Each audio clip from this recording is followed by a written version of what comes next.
Hello student, तो आप सबका स्वागत है मेरे यूट्यूब चैनल के अंदर। तो अब तक आपने मेरे चैनल को सब्सक्राइब नहीं किया है तो प्लीज़ को सब्सक्राइब कर दें, और वीडियो अच्छी लग रही है तो लाइक भी कीजिए। तो क्वेश्चन नंबर 13 पे हम पहुंच चुके हैं। 5.2 कर रहे हैं अरिथमेटिक प्रोग्रेशन समांतर श्रेणी की। तो क्वेश्चन 3 हमसे क्या कर रहे हैं, क्वेश्चन नंबर 13 सॉरी, कि 3 अंकों वाली कितनी संख्याएँ 7 से विभाज्य हैं।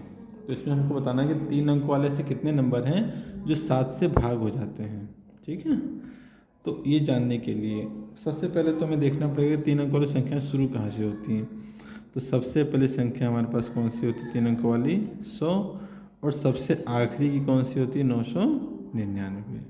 ठीक है, अब हमें केवल वो नंबर लेने हैं जो 7 से क्या हो जाते हैं, भाग हो जाते हैं। ठीक है, अब देखो सबसे पहले संख्या पता करने के लिए हमने इसको 7 से भाग किया, तो 7 एकम 7, 10 में 7 या 3 और 0, 7 चौक 28, शेष कितना बच गया 2।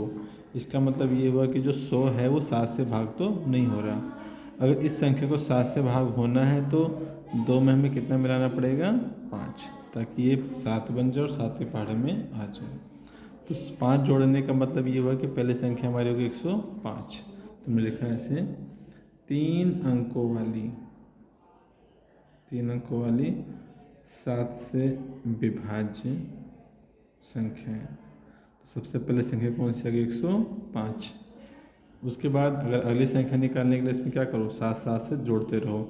105 में 7 जोड़ने पे 112 होगी, इससे अगली 119 होगी, इसकी अगली 126 होगी। ठीक है, और इस तरह संख्याएँ बढ़ती रहेंगी।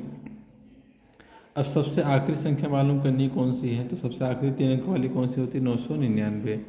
तो हमने 999 को 7 से किया भाग, 7 एकम 7, 2 9 त्रेगा 7 चौक 28, 1 और 9, 7 दूनी 14, कितना बच गया 5। यानी कि 999 भी 7 के पहाड़े में नहीं आता, और हमें कितना शेष दे रहा है 7। अब ये हम जोड़ तो सकते नहीं हैं, क्यों, क्योंकि 999 में अगर हमने कुछ भी जोड़ा तो वो संख्या 4 अंकों वाली बन जाएगी। इसलिए हम क्या करेंगे, घटाएंगे। 999 को 7 से भाग होने के लिए कितना फालतू आ रहा है 5। अगर इस 5 को हम माइनस कर दें तो क्या बचेगा 994। तो सबसे आखिरी संख्या है 994, जो 7 से क्या होती है, भाग होती है 3 अंकों में। ठीक है, तो ये हमारे पास आ गई AP। अब हमको मालूम करना है कि कितनी संख्याएं हैं जो 7 से भाग हो जाती हैं। तो पहला पद 105 आ गया हमारे पास, D है 112 माइनस 105, कितना हो गया 7। ये कौन सा पद है, हमने इसको nवां पद मान लिया। ठीक है, हमें मालूम करना n की कितनी संख्या है। तो an का फॉर्मूला हमारे पास होता है a plus n minus 1D। और देखो an के स्थान पे हम लिखेंगे 994, a कितना है 105 है, प्लस n माइनस 1 और d कितना है 7 है। ठीक है, अब 105 को धर लिया हो तो 994 माइनस 105 इक्वल में n माइनस 1 इंटू में 7। अब 105 घटाने पर हमारे पास आएगा 14 में से 5 गया 9, 8 8। ठीक है, n माइनस 1 इंटू 7। अभी 7 इसके डिवाइड में ले आते हैं तो हो जाएगा 8 8 9 को 7 से डिवाइड कीजिए। ठीक है, अब 7 से भाग करने पे 7 एकम 7, 7 दूनी 14, 7 49। ठीक है, अब इसमें क्या कर सकते हैं हम, इस एक को इधर लेके आइए तो 127 प्लस 1 इक्वल टू n। तो कुल संख्या कितना आ गया हमारे पास 128। तो 128 संख्याएँ हैं 3 अंकों वाली जो 7 से भाग हो जाती हैं।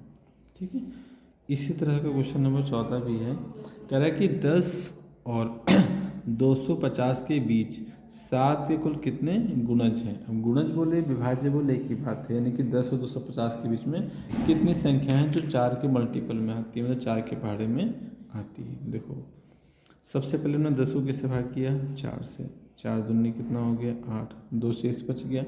अब 4 का मल्टीपल होने के लिए इसमें क्या चाहिए, हमें 2 जोड़ना पड़ेगा, तो 4 बनेगा। तो 2 किस में जोड़ेंगे 10 में। तो सबसे पहले संख्या हमारे पास आ जाएगी 12। तो लिखेंगे 10 और 250 के बीच 4 की गुणज कितनी संख्या है। तो सबसे पहले हमें मिली 12, उसके अगली इसमें 4 4 बढ़ता रहेगा, 16 20 24, ठीक है। इस तरह बीपी शुरू हो गई है। अब सबसे आखिरी संख्या, तो हमारे पास हमें 250 के बीच बतानी है। तो 250 का हमने 4 से भाग करके देखा, तो 4 6 24, 1 0, 4 दूनी 8, कितना बच गया शेष 2। तो अगर बस ये 2 फालतू है, अगर 250 4 से भाग हो जाता है, गुणा होता, अगर क्या ना होता 2 ना होता, तो गुणज बनाने के लिए हमने 250 में से क्या कर देना है, 2 को माइनस करेंगे, तो आखिरी संख्या कौन सी बचेगी, 248। अब ये संख्या वो है जो 4 के पहाड़े में आती है, ये 4 की गुणज है। अब ये पता करने के लिए ऐसी कितनी संख्याएं हैं, हमने देखा ए हमारे पास कितना है, 12 है। डी आया 16 माइनस 12, कितना आ गया 4। ये एनवा पद 248 है। अब एन पद का फॉर्मूला क्या होता है, A plus N minus 1 D equal में क्या, ए एन। अब ए हमारे पास कितना है, 12 है, एन नहीं पता, एन माइनस 1 डी कितना है 4, और ए एन हमें मालूम है कितना 248, ठीक है। इस 12 को मुझसे ले जाते हैं, तो यहाँ एन माइनस 1 मल्टीप्लाई 4 248, ये 12 बराबर को सब जगह क्या हो जाएगा, माइनस। देखिए एन माइनस 1 गुणा में 4, 12 घटाने पर यह आ जाएगा 236। तो एन माइनस 1 236 को 4 से भाग कर दो, 4 पंज 20, 4 नीम 36, एन माइनस 59, इस 1 को उधर करने पे हमें मिलेगा 59 प्लस 1, तो एन आ गया 60। यानी कुल ऐसी संख्या हमारे पास कितनी है, 60 संख्याएं हैं। 10 और 250 के बीच में जो 4 की क्या है, गुणज है। Thanks for watching.